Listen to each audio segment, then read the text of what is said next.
Hello everyone, welcome back to Lakshmi kitchen. ಇವತ್ತಿನ ಈ ವಿಡಿಯೋದಲ್ಲಿ ಚಿಕನ್ ಸುಕ್ಕ ಯಾವ ರೀತಿ ಮಾಡೋದು ಅಂತ ನೋಡೋಣ. ತುಂಬಾನೇ ಸಿಂಪಲ್ ಆಗಿ ಹಾಗೆ ಸಖತ್ ಟೇಸ್ಟಿಯಾಗಿರುತ್ತೆ. ಇದನ್ನ ಅನ್ನ ಸಾಂಬಾರ್ ಜೊತೆ ಸೈಡ್ ಡಿಶ್ ಆಗಿ ಕೂಡ ಇಟ್ಕೊಂಡು ತಿನ್ಬೋದು. ಇಲ್ಲ ಅಂತ ಅಂದರೆ ಪೂರಿ, ದೋಸೆ, ಚಪಾತಿ ಇದ್ರ ಜೊತೆ ಕೂಡ ಸಖತ್ ಕಾಂಬಿನೇಷನ್ ಅಂತಲೇ ಹೇಳ್ಬೋದು. ಈ ಚಿಕನ್ ಸುಕ್ಕ ಸ್ವಲ್ಪ ಗ್ರೇವಿ ಟೈಪ್ ಇರುತ್ತೆ. ನಾನು ಆಲ್ರೆಡಿ ನಮ್ಮ ಚಾನಲಲ್ಲಿ ಇನ್ನೊಂದು ರೀತಿ ಚಿಕನ್ ಸುಕ್ಕ ಯಾವ ರೀತಿ ಮಾಡೋದು ಅಂತ ಹಾಕಿದ್ದೀನಿ. ಬಟ್ ಅದು ಸ್ವಲ್ಪ ತುಂಬ ಡ್ರೈ ಆಗಿರುತ್ತೆ. ಇದು ಸ್ವಲ್ಪ ಗ್ರೇವಿ, ಸೆಮಿ ಗ್ರೇವಿ ಥರ ಇರುತ್ತೆ. ಹಾಗಿದ್ರೆ ಈ ರೆಸಿಪಿ ಯಾವ ರೀತಿ ಮಾಡೋದು ಅಂತ ನೋಡೋಣ ಬನ್ನಿ. ಮೊದಲಿಗೆ ಒಂದು ಸ್ಟವ್ ಮೇಲೆ ಒಂದು ಫ್ರೈಯಿಂಗ್ ಪ್ಯಾನ್ನ ಇಟ್ಟು 1 ಟೇಬಲ್ ಸ್ಪೂನ್ ಆಗುವಷ್ಟು ಕೋಕೋನಟ್ ಆಯಿಲ್ನ ಸೇರಿಸ್ಕೋಬೇಕಾಗುತ್ತೆ. ನಂತರ ಇದಕ್ಕೆ ಒಂದು 5ರಿಂದ 6 ಬ್ಯಾಡಗಿ ಮೆಣಸಿನ್ಕಾಯಿನ ಸೇರಿಸ್ಕೋಬೇಕು. ಬ್ಯಾಡಗಿ ಮೆಣಸಿನ್ಕಾಯಿನ ಹಾಕಿ ಮೆಣಸಿನ್ಕಾಯಿ ಕ್ರಿಸ್ಪಿ ಆಗಬೇಕು, ಅಲ್ಲಿವರೆಗೂ ಚೆನ್ನಾಗಿ ಫ್ರೈ ಮಾಡ್ಕೋಬೇಕಾಗುತ್ತೆ. ನೋಡ್ತಿರ್ಬೋದು, ಈಗ ಚೆನ್ನಾಗಿ ಕ್ರಿಸ್ಪಿ ಆಗಿದೆ.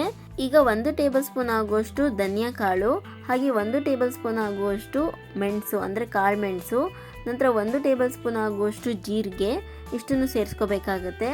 ನಂತರ ಸ್ವಲ್ಪ ಡ್ರೈ ಸ್ಪೈಸಿ ಐಟಮ್ಸು ಅಂದರೆ ಚಕ್ಕೆ, ಲವಂಗ, ಏಲಕ್ಕಿ, ಕಲ್ಲುವು, ಸೋಂಪು ಹಾಗೆ ಸ್ವಲ್ಪ ಗಸಗಸೆನ ಸೇರ್ಕೊತಾ ಇದ್ದೀನಿ. ನಂತರ ಸ್ವಲ್ಪ ಶುಂಠಿ ಬೆಳ್ಳುಳ್ಳಿನ ಸೇರಿಸ್ಕೋಬೇಕಾಗತ್ತೆ. ಇದ್ರ ಜೊತೆಗೇ ಸ್ವಲ್ಪ ಕಾಯಿ ತುರಿ ಅಥವಾ ಕೊಬ್ಬರಿ ತುರಿನ ಸೇರಿಸ್ಕೋಬೇಕಾಗತ್ತೆ. ನಾನಿಲ್ಲಿ ಸ್ವಲ್ಪ ಕೊಬ್ಬರಿ ತುರಿನೇ ಸೇರಿಸ್ಕೊಂಡಿದ್ದೀನಿ. ಇಷ್ಟನ್ನು ಸೇರಿಸಿ ಚೆನ್ನಾಗಿ ಫ್ರೈ ಮಾಡ್ಕೋಬೇಕಾಗುತ್ತೆ. ನಾವೆಷ್ಟು ಚೆನ್ನಾಗಿ ಫ್ರೈ ಮಾಡ್ತೀವೋ ಅಷ್ಟು ಚೆನ್ನಾಗಿ ನಮಗೆ ಚಿಕನ್ ಸುಕ್ಕ ಬರುತ್ತೆ.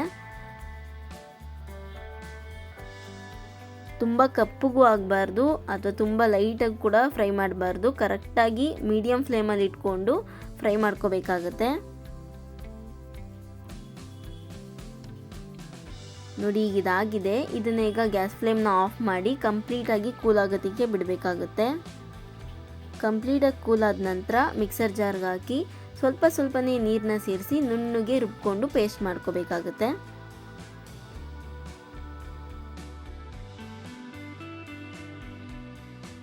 ನಂತರ ಈಗ ಒಂದು ಕಡಾಯಿಗೆ ಒಂದು 2 ಟೇಬಲ್ ಸ್ಪೂನ್ ಆಗುವಷ್ಟು ಎಣ್ಣೆನ ಸೇರಿಸ್ಕೋಬೇಕು. ಎಣ್ಣೆ ಚೆನ್ನಾಗಿ ಕಾದ ನಂತರ ನಿಮಗೆ ಖಾರಕ್ಕೆ ಎಷ್ಟು ಬೇಕೋ ಅಷ್ಟು ಹಸಿಮೆಣಸಿನ್ಕಾಯಿ ಹಾಗೆಯೇ ಒಂದು ಮೀಡಿಯಮ್ ಸೈಜ್ ಈರುಳ್ಳಿನ ಸಣ್ಣದಾಗಿ ಉದ್ದುದಾಗಿ ಕಟ್ ಮಾಡಿಬಿಟ್ಟು ಹಾಕಬೇಕಾಗುತ್ತೆ. ಇದ್ರ ಜೊತೆಗೇ ಸ್ವಲ್ಪ ಕರಿಬೇವನ್ನ ಸೇರಿಸ್ಕೊಂಡು ಈರುಳ್ಳಿ ಚೆನ್ನಾಗಿ ಫ್ರೈ ಆಗಬೇಕು, ಅಲ್ಲಿವರೆಗೂ ಚೆನ್ನಾಗಿ ಫ್ರೈ ಮಾಡ್ಕೋಬೇಕಾಗುತ್ತೆ.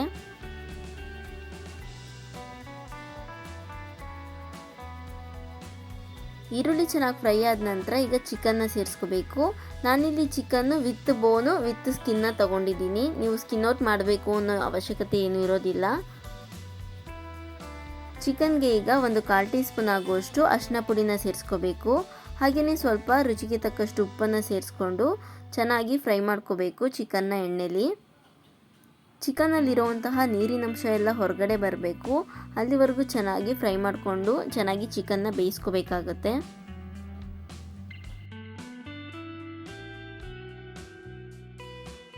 ನಂತರ ಈಗ 1 ಟೇಬಲ್ ಸ್ಪೂನ್ ಆಗುವಷ್ಟು ಅಚ್ಚಕಾರದ ಪುಡಿನ ಸೇರಿಸ್ಕೊಂಡು ಚೆನ್ನಾಗಿ ಫ್ರೈ ಮಾಡ್ಕೋಬೇಕಾಗತ್ತೆ.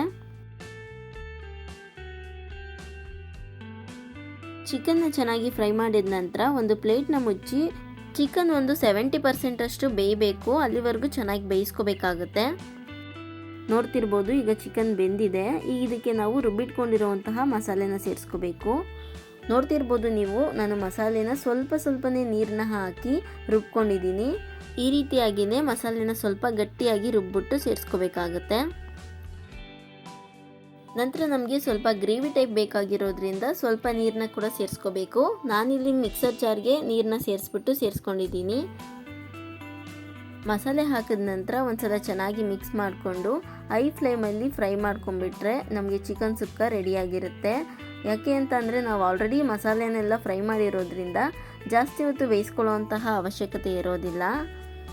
ನಂತರ ಕೊನೆಯದಾಗಿ ಸ್ವಲ್ಪ ಕೊತ್ತಂಬರಿ ಸೊಪ್ಪನ್ನು ಮೇಲೆ ಹಾಕಿಬಿಟ್ರೆ ಚಿಕನ್ ಸುಕ್ಕ ರೆಡಿಯಾಗಿರುತ್ತೆ. ತುಂಬಾ ಸಿಂಪಲ್ಲಾಗಿ ಮಾಡ್ಕೋಬೋದು.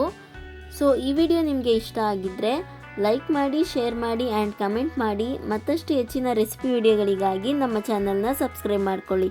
Thank you for watching.